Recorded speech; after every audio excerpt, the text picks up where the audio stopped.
ये लूटिंग नहीं है, ये डकैती है। गुजरात का चप्पा चप्पा नरेंद्र मोदी चाइना को बेच चुके हैं।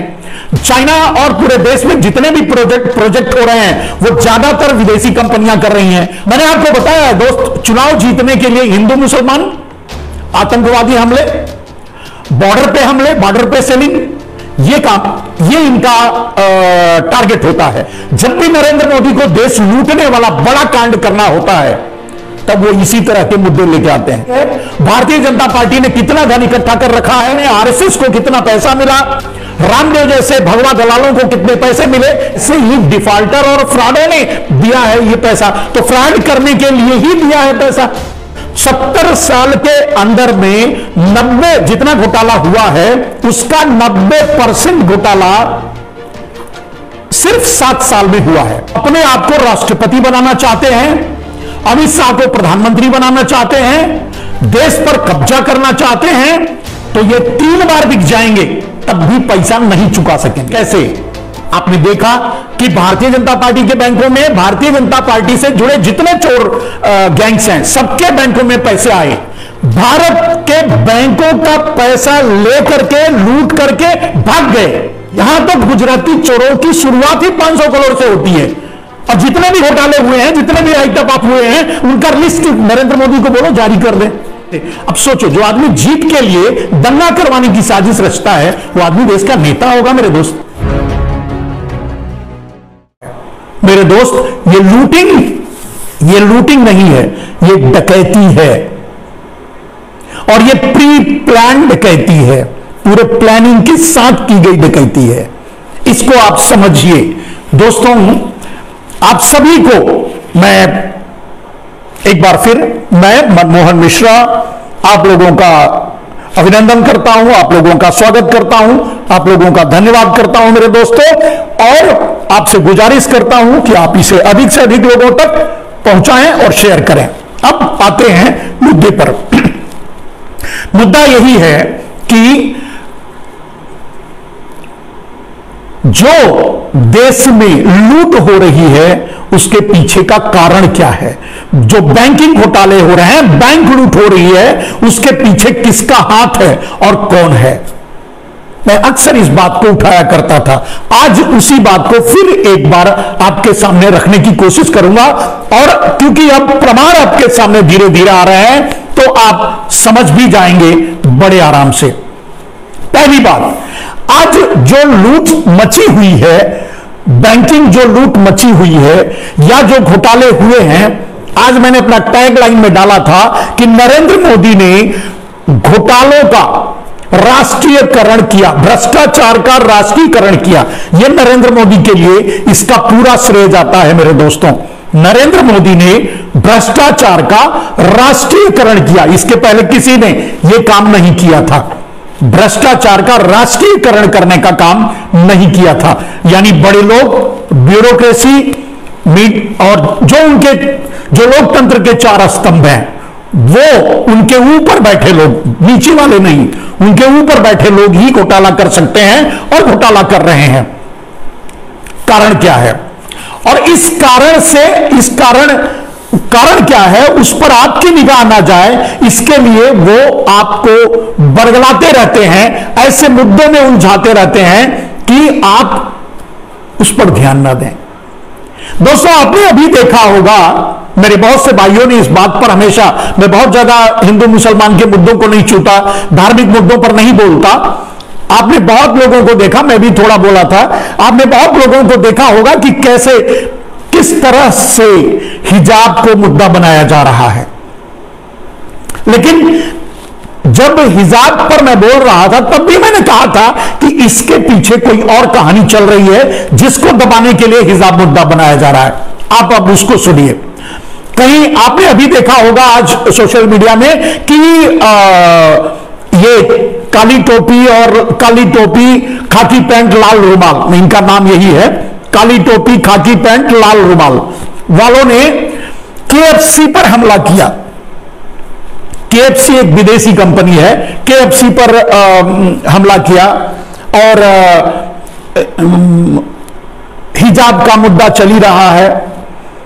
तो केएफसी एक तरफ तो केएफसी पर काली टोपी लाल रुमाल और खाकी पैंट वालों ने हमला करते हैं, नहीं होना चाहिए, ऐसा कहते हैं वो, ये देश में नहीं रहना चाहिए वगैरह वगैरह। दूसरी तरफ नरेंद्र मोदी सीधे केएफसी, वॉलमार्ट जैसी कंपनियों को बुलाकर देश में बिजनेस करने की परमिशन देते हैं, तो उनका विरोध करने का कोई अर्थ नहीं है। अगर किया कंपनी जो कार की कंपनी है अगर भारत आई है तो मोदी लाए हैं, या इसके मतलब आप समझ सकते हैं सबसे ज्यादा अगर कोई विदेशी कंपनी भारत में है, आई है तो सबसे ज्यादा गुजरात में है। गुजरात का चप्पा चप्पा नरेंद्र मोदी चाइना को बेच चुके हैं। चाइना और पूरे देश में जितने भी प्रोजेक्ट हो रहे हैं वो ज्यादातर विदेशी कंपनियां कर रही हैं। आपने सुना होगा पटेल की मूर्ति तो बनवाए ही थे, रामानुजम की मूर्ति भी नरेंद्र मोदी ने चाइना से ही बनवाया है। अब इतने नंगापन के साथ जहां विदेशी कंपनियों को एक मतलब नरेंद्र मोदी बुला रहे हो, उनको लाल कारपेट बिछा करके बुला रहे हो और आदर दे रहे हो, वहीं एक तरफ लाल टोप उन्हीं का संगठन यानी उन्हीं का पितृ संगठन, उनका बाप यानी काली टोपी लाल रुमाल वाले, काली टोपी लाल रुमाल खाकी पैंट वाले विरोध कर रहे हैं। ये जानते हैं क्यों करते हैं? एक साजिश के तहत होता है। अब 3 दिन से ये चल रहा है ड्रामा। अब इसके पीछे जो चल रही थी कहानी ये लूट की, जो बैंकों में 22,842 करोड़ की लूट हुई है, उसको दबा के रखें दोस्तों, इसके लिए यह ड्रामा चल रहा था। अब आप समझ गए होंगे कि ये हिजाब का ड्रामा क्यों वोट तो ठीक है, उन्हें पता है कि अब देश हिंदू मुसलमान के मुद्दे पर नहीं बटेगा, अब देश हिंदू मुसलमान के मुद्दे पर वोट भी नहीं देगा, अब देश हिंदू मुसलमान का मुद्दा लेकर किसी मतलब बिल्कुल ही उसको छुएगा नहीं। ये पूरी साजिश कर चुके, ओवैसी पर हमला भी करवा चुके। ओवैसी पर हमला एक सोची समझी प्लानिंग और चाल के अनुसार किया गया था, आपको मैं पहले बता चुका हूं। कहने का मतलब ये है ये सारी चीज वोटिंग के लिए जो करना था कर चुके। अभी क्योंकि ये हिजाब का मुद्दा या केएफसी का विरोध या विदेशी कंपनियों का के विरोध की नौटंकी, ये सब कुछ इसलिए क्योंकि आप बैंकिंग घोटाले पर आपकी निगाह में आ जाए। जब भी नरेंद्र मोदी को देश लूटने वाला बड़ा कांड करना होता है तब वो इसी तरह के मुद्दे लेके आते हैं। मैंने आपको बताया है दोस्त, चुनाव जीतने के लिए हिंदू मुसलमान, आतंकवादी हमले, बॉर्डर पे हमले, बॉर्डर पे सेलिंग, ये काम ये इनका टारगेट होता है कि कैसे नकली राष्ट्रवाद को आगे बढ़ाया जाए और उस मुद्दे पर वोट मांगा जाए। तो वोट लेने के लिए इनको हिंदू मुसलमान या फिर सांप्रदायिक सद्भावना को बिगाड़ना, लोगों को आपस में लड़ाना, लोगों में फूट डालना, यहां तक कि SC ST और क्या कहते हैं उनको हर जाति मतलब जातिवाद फैलाना, जातिवाद के नाम पर वोट लेना, संप्रदायवाद के नाम पर वोट लेना, यह इनका सगल होता है। लेकिन इसके पीछे जो कहानी चलती रहती है वो चलती है लूट की। अब आप उसका सिलसिलेवार आज आपको ब्यौरा बताएंगे और कैसे कैसे मैं हमेशा आपको समझाता रहा हूं मेरे दोस्त, उस बारे में भी बताऊंगा। और आप जो मुझे लिख रहे हैं मैं आपका जवाब भी दूंगा। आप सभी लोगों का स्वागत करते हुए पॉइंट टू पॉइंट। तो मेरे दोस्तों, कल दूसरे चरण की वोटिंग है। आप वोट डालने से पहले नरेंद्र मोदी के भ्रष्टाचार के घोटालों के राष्ट्रीयकरण को मुद्दा मानकर वोट देना। और ये घोटाले क्यों हुए, किसके लिए हुए, आपको घोटाले बताए जा रहे हैं। कांग्रेस पार्टी हो, चाहे दूसरी विपक्षी पार्टी हो, चाहे सोशल मीडिया हो, चाहे जो भी हो, आपको यह बताता है घोटाले हुए। मैं बताता हूं घोटाले के पीछे कौन है और घोटाले किसके लिए किए गए, किसके इशारे पर किए गए। तो पॉइंट, अब आप आगे बढ़िए। घोटाले किसके लिए किए गए? नरेंद्र मोदी के लिए किए गए, सीधी सी बात। अब आप कहेंगे नरेंद्र मोदी को इस घोटाले से क्या फायदा हुआ? आप आज मतलब भारतीय जनता पार्टी का खाता, भारतीय जनता पार्टी के पास कितनी संपत्ति है, भारतीय जनता पार्टी ने कितना धन इकट्ठा कर रखा है, अपनी पार्टी के संगठन में आरएसएस को कितना पैसा मिला, रामदेव जैसे भगवा दलालों को कितने पैसे मिले। इस बीच में जब आपके सामने रिपोर्ट्स आएगी तो आप चौंक जाएंगे। आप अंदाजा नहीं लगा सकते कि भारतीय जनता पार्टी के खातों में कितने पैसे आए। क्यों आए? इसी घोटालों के कारण। इन्हीं घोटालों का बंटवारा किया हुआ पैसा उनके बैंकों में आए, पार्टी के खाते में आए। घोटाला करके कुछ अपने चहेतों को दिलवाया, वो जाकर के विदेश में उसको सेटल किए। आपको ये बात जो मैं पहले से बता रहा हूं मेरे दोस्त, कि 6 लाख भारतवासी भारत की नागरिकता छोड़ चुके हैं मात्र इन 7 सालों में। तो 6 लाख भारतवासी भारत की नागरिकता छोड़कर विदेशों में जाकर क्यों बस रहे हैं? क्योंकि उन्हें वहां ब्लैक मनी एडजस्ट करनी, उनको पैसा दिया जा रहा है।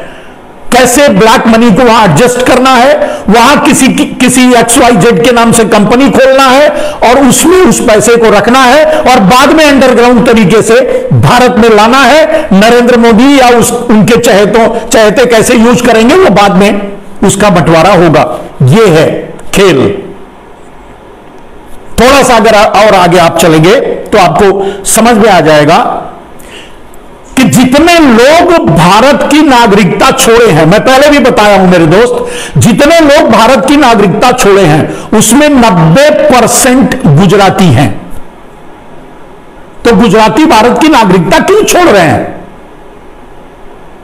क्या गुजरातियों को भारत से प्रेम खत्म हो गया है, देश प्रेम खत्म हो गया है, उन्हें भारत से कोई लगाव नहीं रहा, भारत से घृणा हो रही है, या भारत में गुजरातियों की लिंचिंग हो रही है, या भारत में यह कहा जा रहा है कि भाई तुम, जैसे मुसलमानों को कहा जाता है, या जो सेक्युलरता की बात करते हैं, समन्वय की बात करते हैं, उनको कहा जाता है कि आप पाकिस्तान चले जाओ। तो कोई क्या गुजरातियों को यह बात कह रहा है क्या?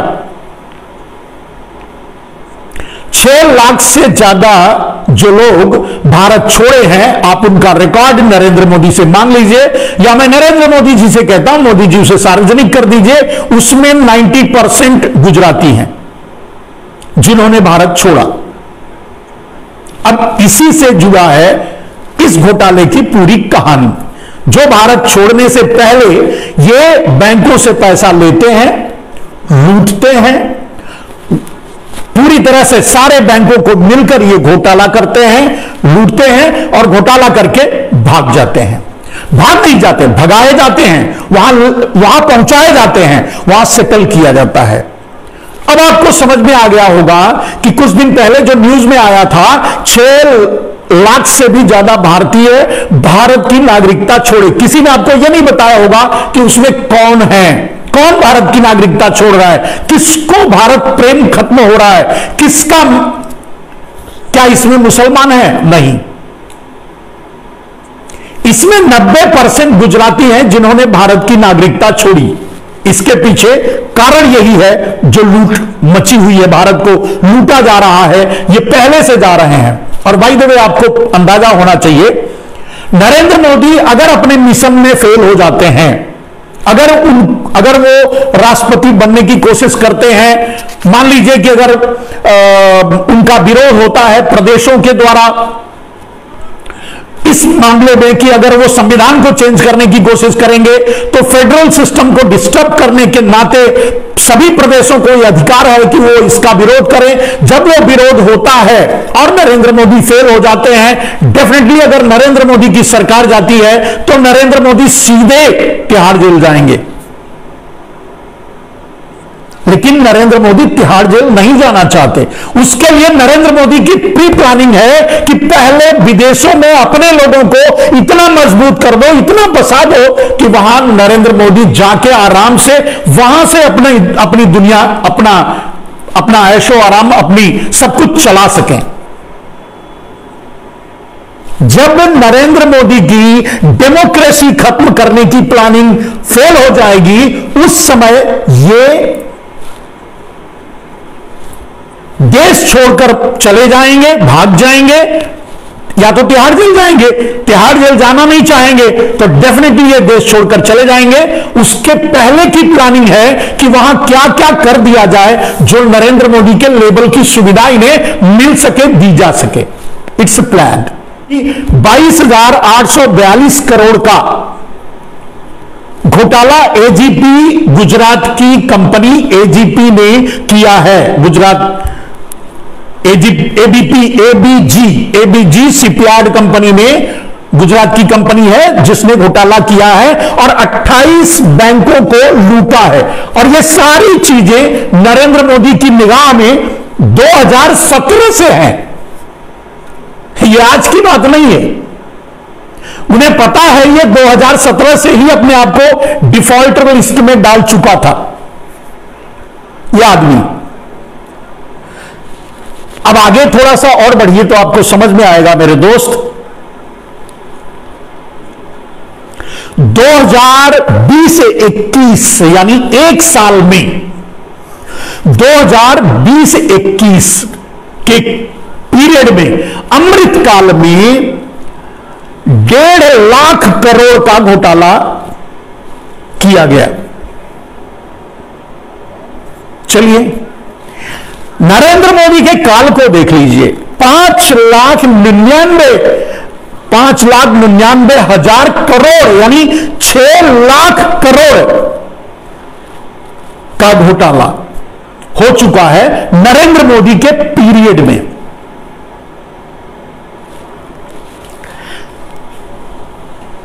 और 90% घोटाला 70 साल के अंदर, जो अक्सर बोला करते हैं, डायलॉग मारते हैं 70 साल 70 साल 70 साल, 70 साल के अंदर में 90 जितना घोटाला हुआ है उसका 90% घोटाला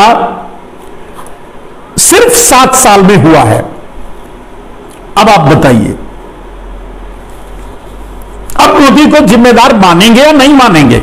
इसके बाद भी आपको समझ में नहीं आ रहा है तो इससे ज्यादा कोई प्रमाण नहीं दिया जा सकता है। मेरे दोस्त, बैंकों का एनपीए 21 लाख करोड़ का है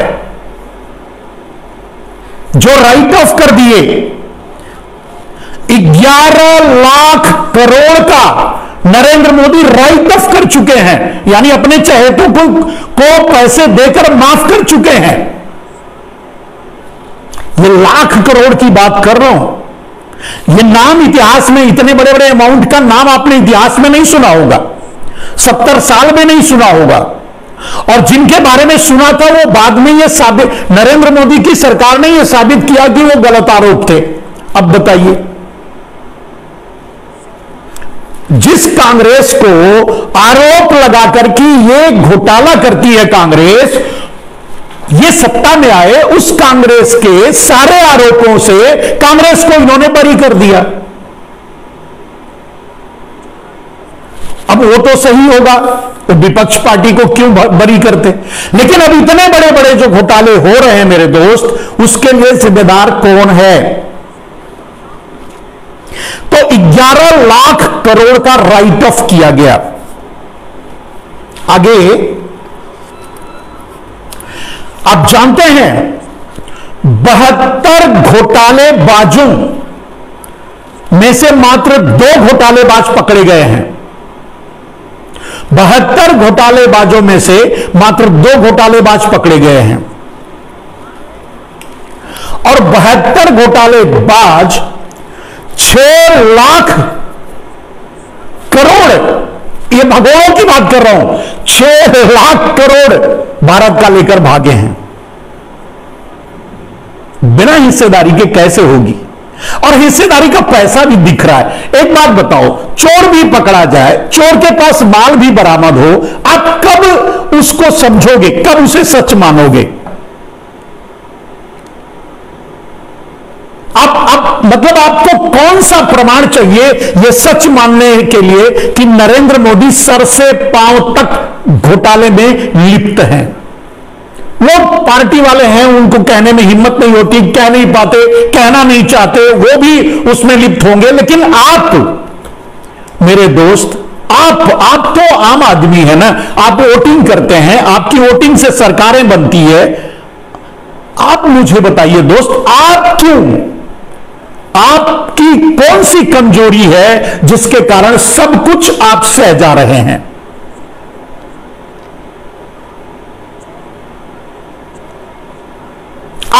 आप खुद बताइए।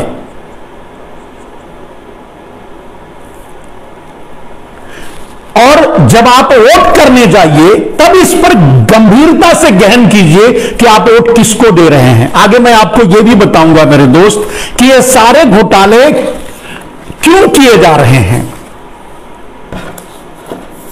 इसकी प्लानिंग क्या है, और इसी प्लानिंग को आप घोटालों पर बात ना करें, आपके सामने घोटाले खुलकर ना आए, या आप घोटाले पर इस घोटाले की बात ना हो और इस पर वोटिंग ना हो, इसके लिए आपको हिजाब, अब मैंने पहले बता था, हिजाब, हिंदू मुसलमान, KFC का ड्रामा, आजम खान और मुख्तार अंसारी, अतीक अहमद का नाम लिया जाएगा। आप बताइए मेरे दोस्त, कितने हजार करोड़ मुख्तार अंसारी, आजम खान और अतीक अहमद लेकर बैठे हुए हैं देश का? यह भी सरकार को बता देना चाहिए। अभी मैं आपको वो आंकड़े दूंगा मेरे दोस्त कि नरेंद्र मोदी अगर व्हाइट पेपर जारी करें अपने बारे में, अगर ये कहना चाहते हैं कि नहीं मैं सही हूं, तो उनको व्हाइट पेपर जारी करना चाहिए। तो क्या आपको क्या चाहिए प्रमाण के लिए? आप मांग लीजिए उनसे, वो दे दें, आप खुद तय कर लीजिए कि नरेंद्र मोदी क्या है। मैं बताता हूं आपको मेरे दोस्त, आपको यह मैं बता दिया कि बीजेपी के खाते में इतने पैसे कहां से आए, RSS के खातों में, बजरंग दल के खातों में, या इस तरह के एलिमेंट्स जो है भारतीय जनता पार्टी, RSS यानी काली टोपी, खाकी पैंट, जो अंग्रेजों की नीतियों को लेकर आगे बढ़ रही है, उसने जिन गैंग्स को तैयार किया है उनके खातों में पैसे क्यों और कहां से आए? क्यों आए आप समझ गए? क्योंकि घोटाले हो रहे थे, तो उस घोटाले के टाइम पे आपका इस्तेमाल किया जाएगा। आपसे हिजाब पर आंदोलन करने के लिए कहा जाएगा, खतना पर आंदोलन करने के लिए कहा जाएगा, 3 तलाक पर आंदोलन करने के लिए कहा जाएगा, क्योंकि आपका ध्यान हिंदू और मुसलमान पे रहे, आपका ध्यान इन चोरों की लूट पे ना रहे। मेरे दोस्त, मैं समझता हूं आप इस नीति को समझ गए होंगे। और सबसे बड़ी बात जो मैं आपको यह बताना चाहता हूं मेरे दोस्त, कि मैं पहले से ही कह रहा हूं, उनकी पार्टी ने ही यह बात कहा था, उनके ही संसदीय मीटिंग से ही यह बात निकल कर आई थी कि नरेंद्र मोदी अपने आप को राष्ट्रपति बनाना चाहते हैं, अमित शाह को प्रधानमंत्री बनाना चाहते हैं, देश पर कब्जा करना चाहते हैं, देश को अपने तरीके से चलाना चाहते हैं, देश की डेमोक्रेसी को खत्म करना चाहते हैं, देश को अपने कुछ चहेतों यानी अडानी अंबानी के जरिए देश पर रूल करना चाहते हैं। यह उनकी प्लानिंग है। इस प्लानिंग पर मैं कई बार आपको इलेबरेटली पूरी विधिवत में आपको समझा चुका हूं। अभी मैं एक बात आपको और बताता हूं। मैं 2 दिन पहले ही आपसे लाइव में मैंने यह चैलेंज किया था कि 1 पैसे का, जैसे मान लीजिए अडानी है, जिसको लोग कह रहे हैं, या ये बात आ रही है आपके सामने सोशल मीडिया से, अडानी तो एशिया के सबसे अमीर बन गए, पहले अंबानी थे, अडानी अब हो गए, रामदेव उसी में है, सब ये अमीर बन रहे हैं, बनते जा रहे हैं, दूसरे गरीब होते जा रहे हैं। मेरे दोस्त, सच ये है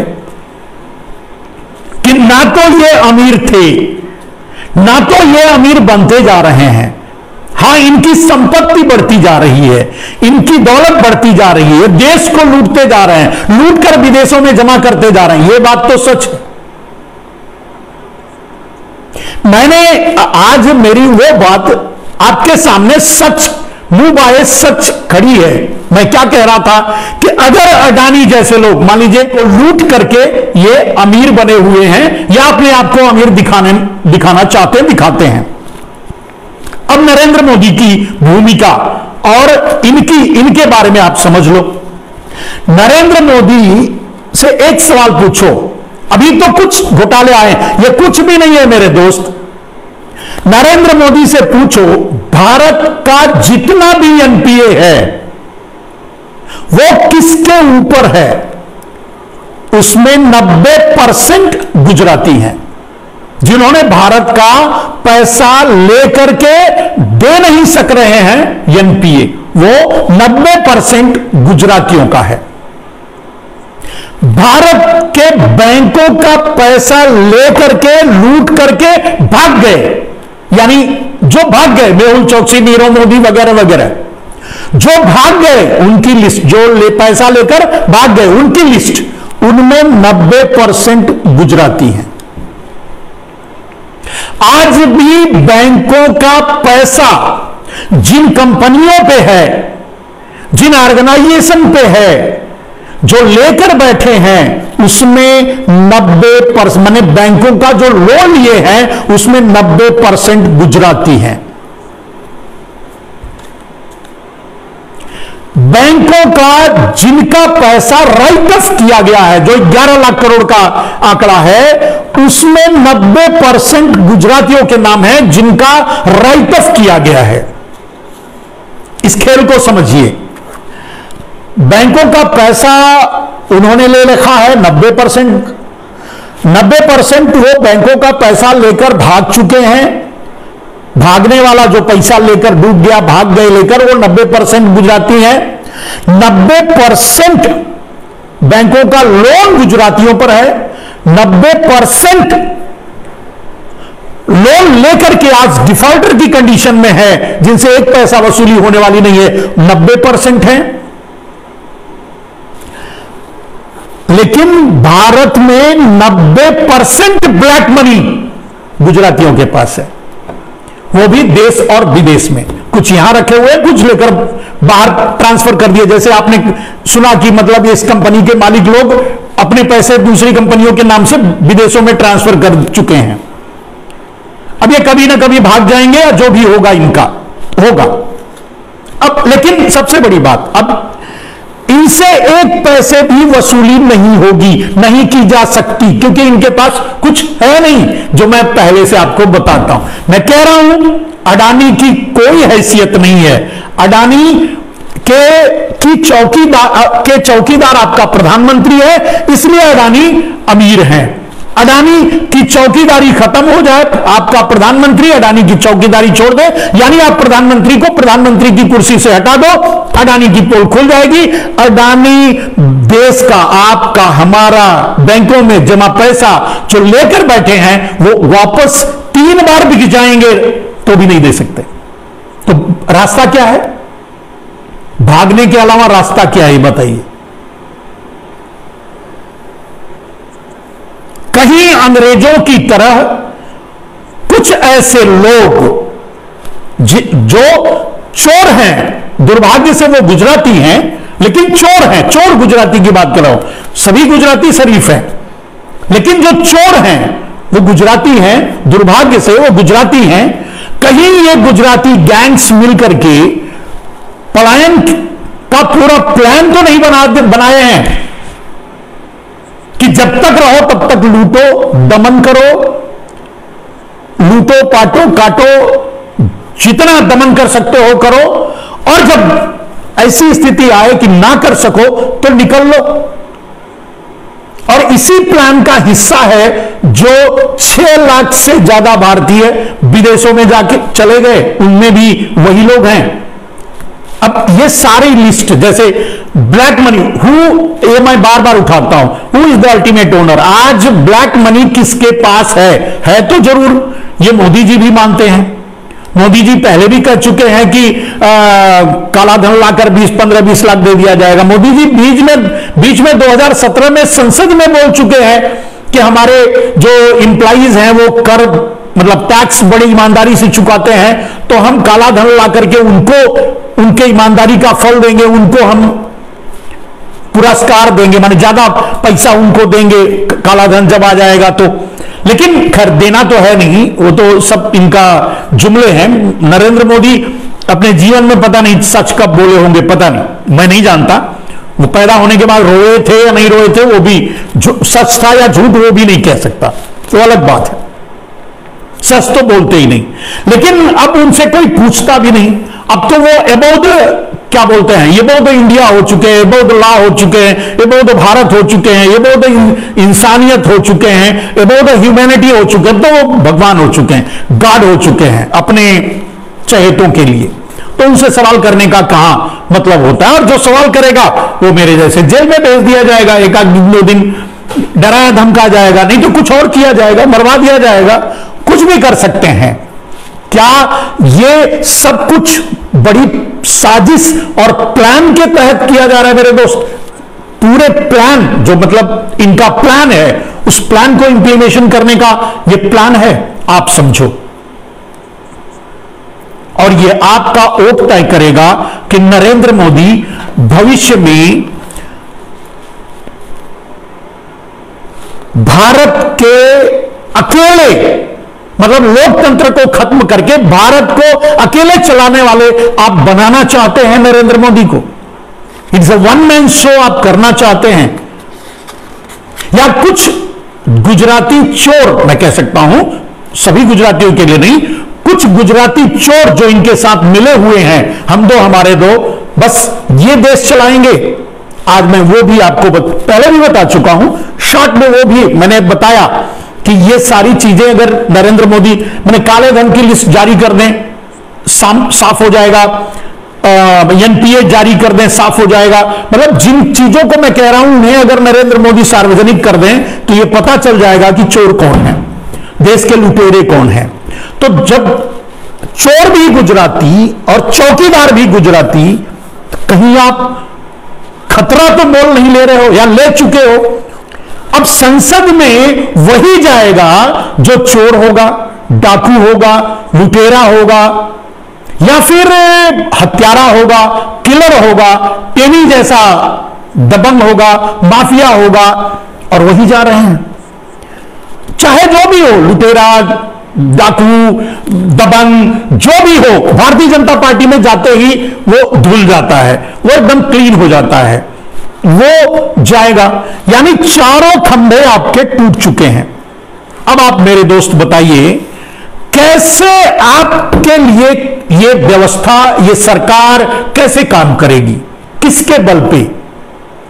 चारों खंभे, लोकतंत्र के चारों खंभे टूट चुके हैं, मैंने सिलसिलेवार बता दी। और चारों खंभों को तोड़ करके अपनी जेब में मरोड़ करके रखने वाला अकेले अडानी अंबानी जैसा चोर है। कैसे? वो भी अपने बल पे नहीं, आपके पैसे के बल पे। आप कह दो मेरा पैसा दे दो, वो कल नंगा हो जाएगा, भिखारी। इसी तरह से जैसे एपीजी वाला गिरफ्तार हो गया, जो नोटिंग चलेगी, तो ऐसा हो जाएगा। या मेहुल चौकसी, नीरव मोदी जैसा देश छोड़कर भाग जाएगा।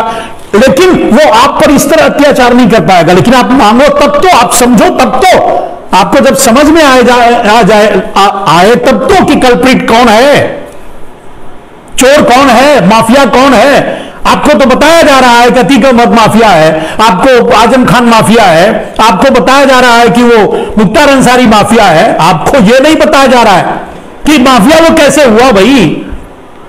अरे 1,00,000 2,00,000 किया होगा घोटाला, करोड़ 2 करोड़ कर लिया होगा, 10 20 50 करोड़ कर लिया होगा यार, 100 200 करोड़ कर लिया होगा। यहां तक गुजराती चोरों की शुरुआत ही 500 करोड़ से होती है। और जितने भी घोटाले हुए हैं, जितने भी राइट अप हुए हैं, उनका लिस्ट नरेंद्र मोदी को बोलो जारी कर दे। लिस्ट जारी करने के बाद आपको पता चल जाएगा कि चोर कौन है, चौकीदार कौन है। मेरे भाई, मैं तो बोल बोल के हार गया। और जब भी इस तरह का प्रमाण, आज मैं क्यों आपके सामने आया, इसलिए आया क्योंकि मैं जो कहता हूं आपको 7-8 महीने 6-7 साल चिल्लाता रहूंगा, आपको समझ में नहीं आएगा। लेकिन जब वो घटना आज हो जाएगी ना, तब आप एक आध बार स्वीकार करोगे, हां शायद मिश्रा जी सच कह रहे थे। चलिए, अब आपसे आपकी भी परीक्षा है, आपको लगे कि मैं सच कह रहा हूं। अब ये मत कहिएगा कि ये तो, अब कुछ लोग ऐसे भी होंगे कहेंगे कि तो कांग्रेस के जमाने में लिया, इनके जमाने में लिया, उनके जमाने में लिया। भाई डकैती आपके घर में आपके आज हो रही है, और बात करोगे आप नरेंद्र मोदी, नेहरू का नाम क्यों लेते हैं? नरेंद्र मोदी महंगाई के लिए, गरीबी के लिए, बेरोजगारी के लिए नेहरू का नाम क्यों लेते हैं? नरेंद्र मोदी अपने आदमियों से हिंदू मुसलमान क्यों करवाते हैं? नरेंद्र मोदी अपने आदमियों से देसी विदेशी क्यों करवाते हैं, जबकि सारी विदेशी कंपनियां नरेंद्र मोदी लाए? सारी विदेशी कंपनियों को आप जानते हैं, नरेंद्र मोदी प्रधानमंत्री के बनने के बाद पहला काम यह किया था, सारी विदेशी कंपनियों को स्वदेशी डिक्लेयर किया था, यानी उन्हें स्वदेशी बना दिया। स्वदेशी, अब वो स्वदेशी हो गई। जिसकी लिस्ट लेकर रामदेव जैसे दलाल आपके पास भी आए होंगे, भेजे होंगे, हमारे हाथ में भी था, सबको लेकर घुमा करते थे, सबको बताया करते थे, सबको बांटा करते थे। जब एक सामान खरीदने जाओ, एक टूथपेस्ट खरीद लो, तो उसके साथ एक पंपलेट देते थे, उसमें सारी विदेशी कंपनियों का नाम लिखा है। अब रामदेव जैसे दलाल से पूछो, ये सारी विदेशी कंपनियां नरेंद्र मोदी ने स्वदेशी घोषित कर दी, आपने कुछ बोला नहीं। काले धन को राष्ट्रीय संपत्ति में घोषित करके अंडरग्राउंड कर दिया, आपने कुछ बोला नहीं। तो ऐसे दोगले, इसीलिए किसी आदमी, कोई हमारे मित्र चैनल के मित्र वो हैं, नाम नहीं लूंगा, हमारे मित्र चैनल है, और मित्र चैनल के मित्र मतलब वो क्या हैं, सुप्रीम है, बड़े चिल्ला चिल्ला के कह रहे थे हटाओ इसको, ये भगवा के विरोध में बोल रहा है, इसको हमारे चैनल पे नहीं होना चाहिए।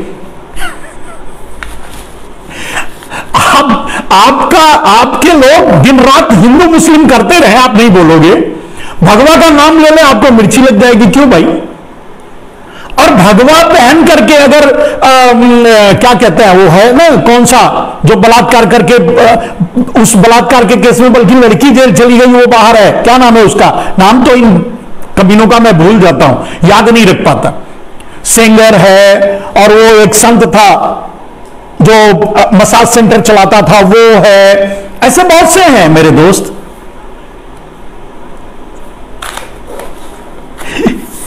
तो कहने का अर्थ यह है, अभी देखो, मैंने कहा आपको 2 दिन पहले ही कहा था कि चिढ़ाने के लिए, नरेंद्र मोदी ने चिढ़ाने के लिए टेनी के लड़के को बाहर कर दिया, बाद में भी कर सकते थे। तो ये बात तो वो योगी जी से बदला लेने के लिए निपटाना चाहते हैं, निपटाने के लिए करें। अब इसमें समझदारी कितनी योगी जी में है, वो योगी जी को सोचना पड़ेगा। भारतीय जनता पार्टी के सारे नेताओं से मैं आग्रह करना चाहूंगा, मैं विनती करना चाहूंगा, मैं प्रार्थना करना चाहूंगा कि आप अगर देश के नागरिक हो, भारत को बचाना चाहते हो, तो सबसे पहला काम आप भारतीय जनता पार्टी को छोड़ दो, एक और पार्टी बना लो, दूसरी पार्टी में चले जाओ, कुछ भी करो, जो भी करो, यार राजनीति ही छोड़ दो ना। देश बिकेगा और आप नेता बन के रहोगे, और फिर भी आप नेता कहलाओगे, शर्म नहीं आएगी। अब कौन सा प्रमाण चाहिए आपको? मैंने इसीलिए इस लाइव का मैंने टैग लाइन रखा कि नरेंद्र मोदी ने भ्रष्टाचार का राष्ट्रीयकरण किया है। और मेरे दोस्त, आज नहीं, 2018 में मैंने प्रेस कॉन्फ्रेंस करके दिल्ली में प्रेस क्लब से यह बात कही थी। उस समय सारे मीडिया और चैनल्स में आया था कि नरेंद्र मोदी ने भ्रष्टाचार का राष्ट्रीयकरण किया है। सब कुछ का प्राइवेटाइजेशन किया, लेकिन भ्रष्टाचार का राष्ट्रीयकरण किया है। यह बात गजट है, और यह बात मैं 2018 में कही, धीरे धीरे धीरे धीरे सामने आ रही है, आप देख ही रहे हो। चलिए, आपको कब समझ में आए? जब भी समझ में आ जाए मेरे दोस्त, ये देश आपका है, इसे बचा लेना। हमारे जैसे लोग क्या कर पाएंगे? हम आपसे अपनी गुजारिश कर सकते हैं, विनती कर सकते हैं, देश से मोहब्बत करते हैं, प्यार करते हैं, देश के लिए जेल भी जाके आ गए, क्या चाहते हो आप? एक जान है वो भी ले लो, लेकिन कम से कम ये समझ लो कि ये लुटेरे हैं, ये गैंग है, ये लूट कर रहे हैं, लूट रहे हैं देश को। और आप उनकी लूट पर ध्यान दो। आप अडानी अंबानी को कल्प्रिट ना समझो, चोर ना समझो। जो मैंने कहा कि मैं सारे लिस्ट बताए कि काला धन इनका है, बैंक फ्रॉड इन्होंने किया है, सब कुछ मैंने जो बताया, वो बातें सामने ना आ जाए, इसके लिए आपको हिजाब के चक्कर में, कहीं स्वदेशी विदेशी के चक्कर में, स्वदेशी का क्या आपका मजाक उड़ाते हैं, आप KIA कंपनी का या KFC का विरोध करते हो और मोदी लेके आते हैं। कभी अपने मोदी से भी पूछो ना कि ये लाए तो तुम ही हो, वॉलमार्ट को लाया किसने भारत में? रिटेल सेक्टर में उसको परमिशन किसने दी? तो कभी अपने मोदी से भी पूछा करो यार। आप कंपनी पर जाकर मुंह दिखाते हो, जो लोग ये करते हैं, लेकिन खैर ये तो षड्यंत्रकारी हैं, वो बेवकूफ बच्चे पकड़ लेते हैं, उनके जरिए कुछ भी करवा देते हैं, करते हैं। षड्यंत्र तो ये काली टोपी लाल रुमाल खाकी पैंट, काली टोपी खाकी पैंट लाल रुमाल षड्यंत्र की जड़ है।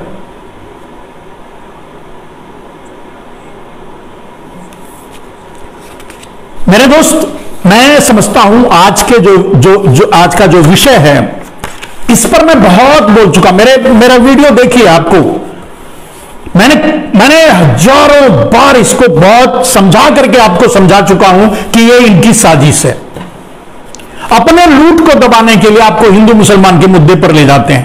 इसलिए मैं कभी भी हिंदू मुसलमान का मुद्दा, यहां तक कि अभी हिजाब की बात आई ना, उस पर एक दिन बोला था, उसके बाद नहीं बोला।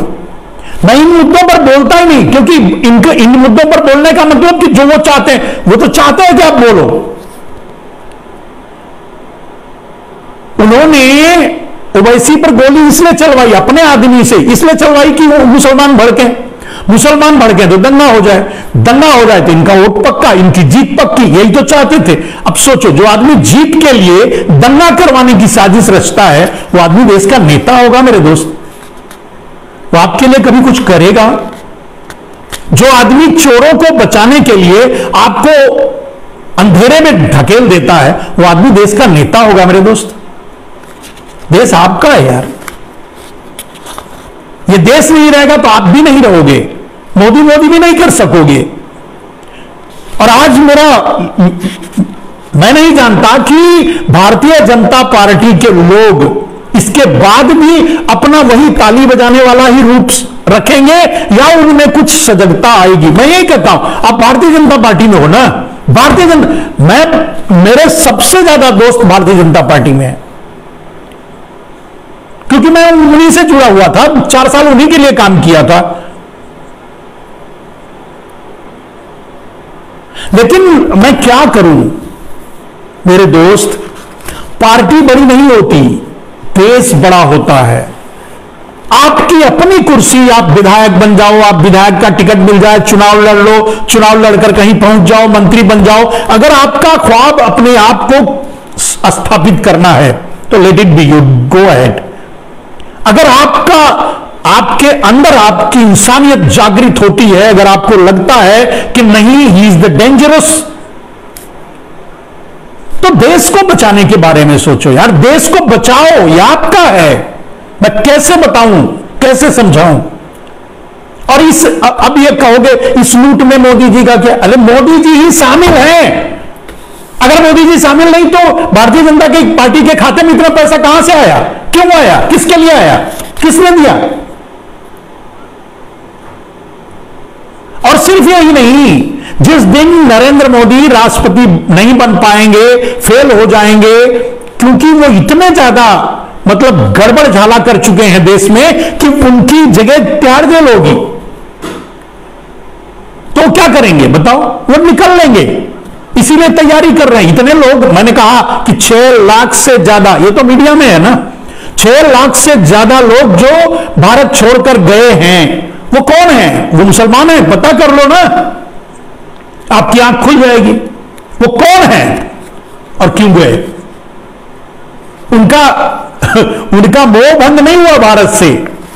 वो भारत इसलिए नहीं छोड़े कि वो प्रताड़ित हो रहे थे, वो इसलिए नहीं छोड़े कि वहां काम करने गए हैं, वो इसलिए छोड़े कि वो ब्लैक मनी मैनेजमेंट के लिए गए हैं, और वो 90% गुजराती हैं।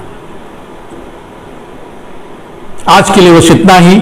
जय हिंद, वंदे मातरम। अगर आपको लगे कि बात मैं जो कहा वो सही है, आप अपने तरीके से इस पर एनालिसिस कीजिएगा। अगर आपको लगे ये बात सही है तो वायरल कीजिए, दूसरों तक पहुंचाइए, अपने चैनल पे चलाइए, डाउनलोड कर लीजिए।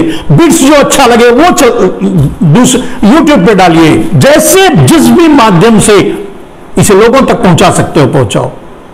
देश खतरे में है और देश के लिए मात्र एक आदमी खतरनाक है। मतलब देश को खतरा अगर किसी से है तो वही अमित शाह, नरेंद्र मोदी, अडानी और अंबानी जैसे लोग। अमित शाह, नरेंद्र मोदी, और कोई नहीं है। मैं भारतीय जनता पार्टी या दूसरे और लोगों को भी मैं वो नहीं मानता। वो तो इन दोनों को शिखंडी बना करके पूरे देश पर कब्जा करना चाहते हैं अडानी अंबानी। और मैंने आपको बताया कि अडानी अंबानी ने कैसे आपके लोकतंत्र के 4 खंभों को तोड़ मरोड़ करके अपनी जेब में डाल लिया है। आप कुछ नहीं कर सकते। जब आप जागृत हो जाओगे ना, जब आप आंदोलन करोगे, जब बाहर निकलोगे, जब आवाज उठाओगे, जब मोदी के खिलाफ बोलोगे, तब समझ में आएगा इनका असली रूप कि कैसे रिएक्ट करते हैं।